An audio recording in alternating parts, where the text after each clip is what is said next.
We're live? Okay, good. So I want to explain our slider, the DIY slider tray. So basically we're only providing the side rails and of course the sliders.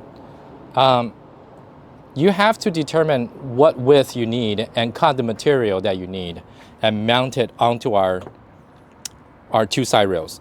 We're going to show you all of that. We're going to show you how it works. We're going to show you how the installation process goes.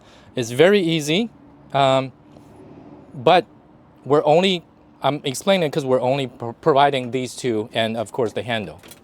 So whatever width that you need, of course every van and every application is different. Whatever width you need, you will cut that width and mount it onto our fixture, onto our side rails.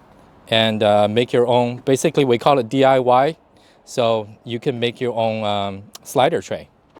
So This is rated at 450. this drawer is rated at 450.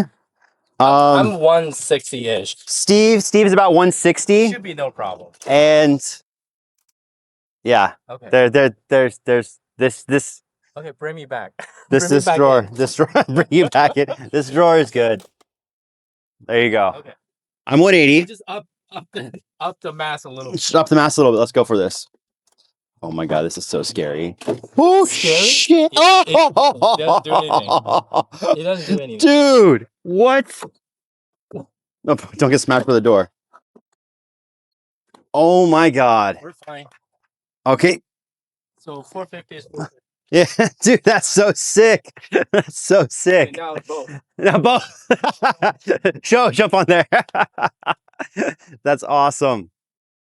That's awesome.